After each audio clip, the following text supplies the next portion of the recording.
Okay, so I will start from my prayers.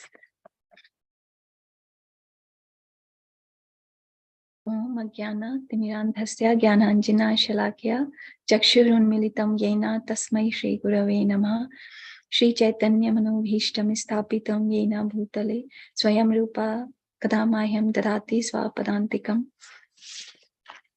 Vandeham Shri Guru Shri Yutapada Kamalam Shri Gurun Vaishnavam Scha Shri Rupam Sakrajatam Sahagana Raghunathanvitam Tam Sajivam Sadvaitam Savadhutam Parijana Sahitam Krishna Chaitanya Devam Shri Radha Krishna Padan Sahagana Lalita Shri Vishakhanvitam Scha He Krishna Karuna Sindhu Deen Bandhu Jagatpate Gopesha Gopika Kanta Radha Kanta Namostute तप्त कांचन गौरांगी राधे वृंदावनेश्वरी वृषभानु सुते देवी प्रणमामि हरि प्रिये वंचा कल्पा तरुभयश्च कृपा सिंधुभ्य एव च पतितानां पावनेभ्यो वैष्णवेभ्यो नमो नमः।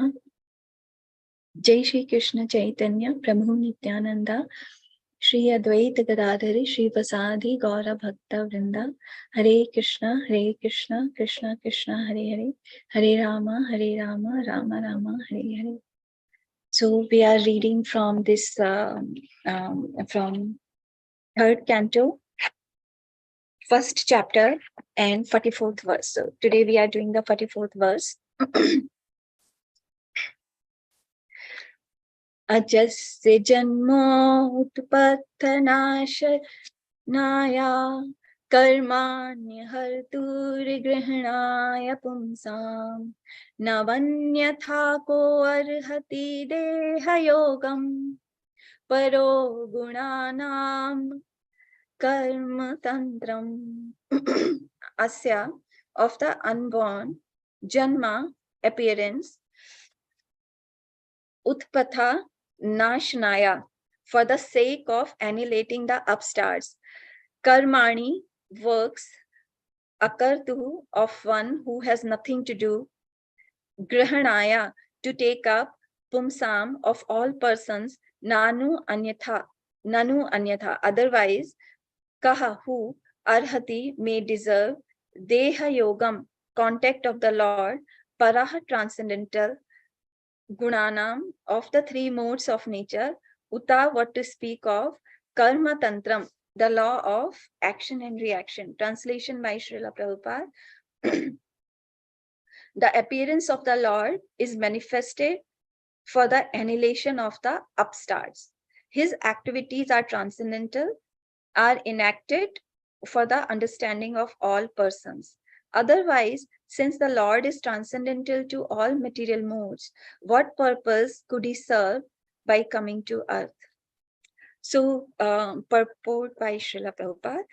I will not read the whole purport at the same time, and I'll just go one by one, and we will dive into the purport of Srila Prabhupada. So, in the first paragraph of the purport, Srila Prabhupada is basically talking about the Krishna and his birth, the nature of Krishna and the reason why he comes. So, Srila Prabhupada first starts with the Brahma Samhita prayer, Ishvara Parama Krishna, Satchidananda Vigraha. So, he's saying the form of the Lord is eternal, blissful, and all-knowing.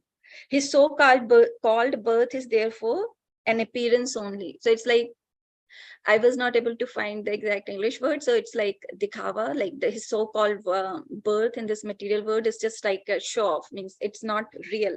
That's what Srila Prabhupada is saying. And he's comparing it with the sun on the horizon. And now he's saying his birth is not like that of the living entities. So like our birth in this material world, it is because of our based on our past karmas, our desires, and basically I said that sinful activities, right? Our desires, sinful activities, and our karma. So but Krishna's birth is not the same. Why? Because Krishna is he's like full of opulence, all 6 opulence. And so what happens when we are doing our activities in this world, that's what Srila Prabhupada is saying, when we are doing our activities in this world, we are trying to get something better. Like I may want to get earn more money to buy a car, buy a home, or take care of my kids, and or maybe someone is young, so they want to get married so that they have enough money, so they work. So whatever we are doing in this world, and like if we look at the actors, film actresses, they want to look nice, focus on their beauty, because they want something out of it, right? So whatever activities we do, there is a reason behind it. There is a cause behind it. Now, let's talk about Krishna. Krishna is full of all opulence that we know, Bhagavan. He's full of 6 opulences, and Srila Prabhupada mentions all those 6 opulences here. And I will look at it. Otherwise, I always forget one or the other. So Krishna is full of beauty. He's full of knowledge. He's full of renunciation. He's full of powers, strength, and opulence. And there is one more thing. All fame. So he already has everything. Like, what does he need to do any activity here in this material world? He has nothing to gain. So it's like, so why does Krishna come here? So it's like the king, he comes to, the example is king, he wants to see how the prisoners are doing in the prison house, if they are taking good care, and let's see if they're like doing something, rehabilitation to get out of the prison, how the things are going on. So the king comes to the prison house, and so even if king comes to the prison house, the rules of the prison does not apply to the king. Similarly, Srila Prabhupada is saying that even though Krishna comes to this material world, he is not bound by the modes of material nature. He's not bound by the desires. He's coming by his own will, like the king comes to the prison by his own will. Yeah, the prisoners in the prison may think that king may consider king also as one of the prisoners. That's okay, but king is not one of the prisoners. King is the king. And see, king doesn't have to give some money to the jailer to get a better cell or better house, better facilities, better food. What does king have to do over there in the prison? He already has everything outside. He's just coming out of his compassion to the prisoners. So similarly, when Krishna comes here, he is not doing activities to gain something, to get something, to get the material enjoyment. No, the reason he comes, Srila Prabhupada mentions it in the 2nd paragraph of the purport, that it's like a transcendental road show. So Krishna comes here, performs his wonderful pastimes so that we get attracted. Like before getting married, I didn't know much about America, and I didn't want to come here at all. I wanted to stay here in India.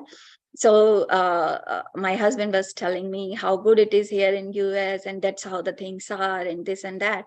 So somehow I got attracted, and I thought, okay, maybe I will go there for 1.5 years and then come back. And so just by hearing about America, I got attracted that, yes, I want to go. And now when Krishna comes here to show that, to give, like to show us how wonderful his pastimes are with the devotees, and so that to attract us to go back to Krishna. Otherwise, like if he doesn't come, like even if he comes, we think like many people think he's not the Supreme Personality of Godhead. Let's see, if he doesn't even come, then how would we even know there is a world that exists beyond this material world? And that is, how would we know how are the people over there, what is their nature? Like when we see the devotees here, like just like Krishna is not bound by the activities of this material world, similarly his devotees are not bound by the activities of this world. So how would we know that there are people who exist with those qualities, because we have not seen those qualities here in this material world, the qualities of the pure devotees. So we get attracted to the pure devotees and we get attracted to Krishna, therefore. So that is the main reason why Krishna comes. So Srila Prabhupada says that one of the most endearing quality for the devotees is Bhaktavatsala. Krishna's most endearing quality is Bhaktavatsala. So that how Krishna loves his devotees, takes care of his devotees, the reciprocation of Krishna's reciprocation of love between Krishna and his devotees. So this is all, we all get attracted towards that. And then when we get attracted, slowly we may get the desire to go there. And when we get the desire, even little desire to go there, or even if we are attracted by those activities, then we think, how can we do that? And then we start the process of bhakti. And because we can know Krishna only by bhakti. It's like the only reason we came to this material world was because of envy and desire to enjoy separately from Krishna. So until unless we get rid of that desire, how can we go back? So that is why until unless we develop love for Krishna, we cannot understand Krishna and we cannot go back. And how do we love? How do we develop our love for Krishna? That is by devotion. And Srila Prabhupada says that Krishna's activities are not material like us, and we have to differentiate between our activities and Krishna's activities. And once one knows that, when one understands the activities of Krishna are transcendental, then Srila Prabhupada is saying one gets devotion for Krishna, and Krishna takes away all the sinful reactions. And again, Srila Prabhupada mentions the verse from Brahma Samhita, Karmani nirdahati kintu cha bhakti bhajam. The Lord minimizes or nullifies the reactionary influence of the devotee's past deeds. So that is how, that is the reason why Krishna comes. And there is another reason that is mentioned in the verse, and that is to annihilate the miscreants. So it means that happens automatically when Krishna comes. So he associates with his devotees, and then he kills the miscreants. And the only thing, there is one more thing I wanted to mention, is on the activities of Krishna, the activities that Krishna performs are transcendental, those are not material. So I just wanted to give one example. It's like, let me just check the time, quick time check. Okay, yeah, I'll just take 5 more minutes. So what was I saying? Yes, so just like when we associate with certain things, like when we hear a certain kind of music, let's say happy music, we feel happy.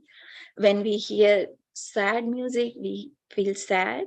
Or when we go to a place when that is very peaceful, the ambience is very nice, we feel very peaceful. But when we go to a place which is like full of agitation or disturbance, we get disturbed. And similarly, when we associate with different kind of people, we get their qualities. So now when we hear Krishna's activities, we get detached from our from this material world. So how can Krishna's activities be material? It's not possible, because when we are associating with Krishna's activities by hearing about the activities from his pure devotees, then we are losing our attraction towards this material world. Then how can those activities be out of this material world? those activities are not out of this material world. Those activities Krishna performs to attract us to go back to him. So actually, that's all I had. And there was just one more thing I wanted to add at the end, that how do we get, how do we know Krishna? How do we know the transcendental nature about Krishna's birth and death? Sorry, not death, birth and activities. And also about, yes, sorry. Yeah, how do we know the Krishna's nature and Krishna's transcendental nature and his activities? We cannot know that until unless we have sinful desires in our heart, or we still hold envy towards Krishna. It's not possible. So how do we get out of that? We get out of that, it's again our process of bhakti, the ABCD of our bhakti. And that starts with chanting, and it never ends, but it keeps on going. And it's from chanting only. Even now we chant, and later also we chant. So the process is chanting, and the goal is also that. So by chanting, and when we chant Krishna's holy names, our heart is getting purified, our sinful desires are getting uprooted. And when we hear about Krishna, we get attraction towards Krishna, Krishna's nature, Krishna's activities. And that is how our attractions keeps on growing. So it starts with chanting and then hearing about Krishna. And both of those are possible only by the association of the pure devotees, because the chanting, the holy name also we get from the pure devotee. And when we hear about Krishna, that also when we hear about Krishna from the pure devotees, I remember I read it, I heard it in one of Srila Prabhupada's lectures. So it's like when the pure devotees speak, so it's like the dust, the saffron dust from Krishna's lotus feet is getting sprinkled on the listeners who are listening. And that is how we get the mercy of Krishna. And we slowly attain our love for him. So that's all I had. I'm sorry, I did not have enough time to prepare. So if anyone has any points to bring up for discussion from the purport, or what they think of, please let me know. Thank you. Thank you so much for listening.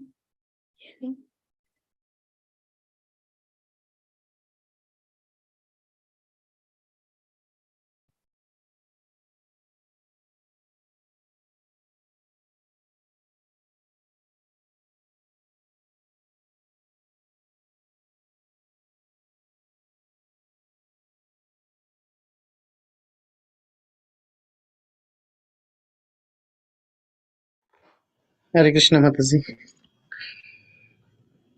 Can you hear me? Yes, Prabhu. Hare Krishna, Prabhu. Yeah. Thank you so much, Mataji, for doing the class today. So, I think one thing I was just thinking about the Lord's appearance. So, when you are, my thoughts are still. I was thinking, why does the Lord appear, right? I think that's how you are stressed. So, because if the Lord doesn't appear, and we think that we were reading yesterday Rishabhadev's teachings, there also the same thing was coming. Rishabhadev's teachings to his sons. So there also he was saying that the same thing as Bhagavad Gita, right? I mean, the people think that I am a normal person because the body is looks like us, one of us. People think that he is like one of us, but his body is Satchidananda. But the problem is that we can't perceive something which is not, which is material. I mean, something which is spiritual, right? So this body, his whole body is spirit. So, but the problem with us is that we will not be able to perceive something which is not material. So then we also think that he is also like one of us. So, but then why does the Lord appear? I mean, you are very clearly said, if Lord doesn't come, we will not know what is he like, right? What he can do. I mean, we all can hear and then see, but when he comes and does for some pastimes, I mean, people will be able to remember us and, oh yeah, he's really great. Like for even Lord Chaitanya Mahaprabhu, right? I mean, what he has done, I mean, it's difficult to understand if a Lord comes and he freely gives the holy name or the love of Godhead to everybody, right? So I mean, it's very difficult to understand without him coming and showing it to us. So very nicely mentioned, Mataji. Of course, the Lord comes and leaves the pastimes for the people to hear and glorify Him. I mean, later on. So, but then, yeah. So it's just to show us. But the problem, if He doesn't come, and if He comes and people misunderstands Him. So I mean, there are multiple things, but yeah, it's a better thing that He. Thank you, Mataji, for a nice. Yes, thank you so much, Prabhu, for the nice summary. Thank you.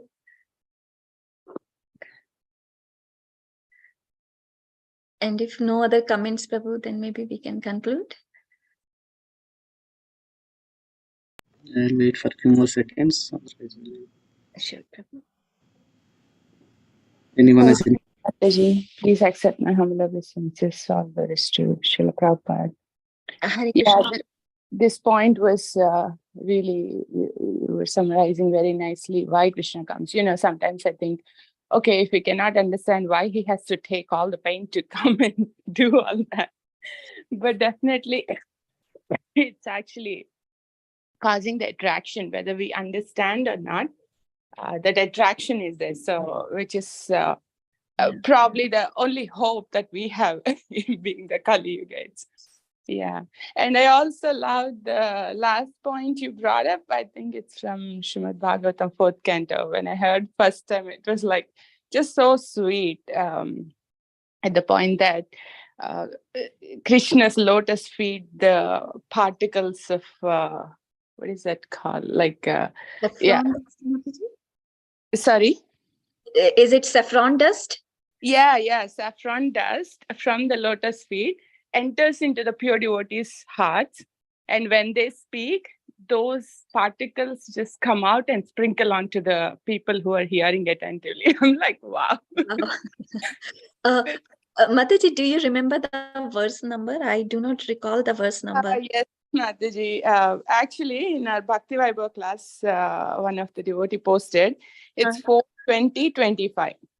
4:20:25? Yeah. Okay.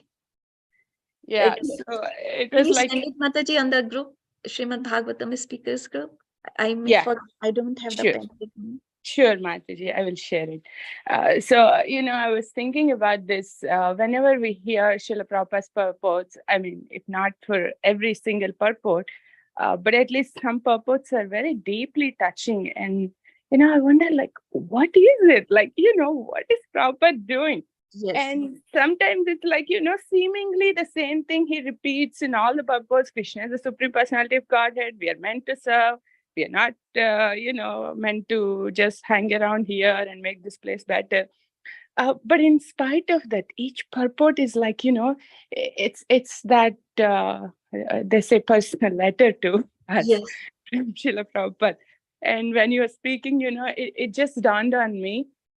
So that dust, their deep connection with Krishna, and that Krishna's mercy in the form of the dust is actually coming onto us, which is, you know, transforming our hearts. I'm sure every one of us can vouch for that, even though we may have a long way, but our hearts definitely have transformed so much for the past, whatever time we have been practicing. So that was very beautiful. You brought up that. Thank you, Mataji. Thank you, Mataji. I really liked when you mentioned that whether we understand or not, but at least we get attracted. That is how we come to Krishna consciousness in the beginning. Whether we understand or not, but we get attracted. Somehow the heart gets attracted towards when we hear about Krishna. Yeah. Thank you, Mataji.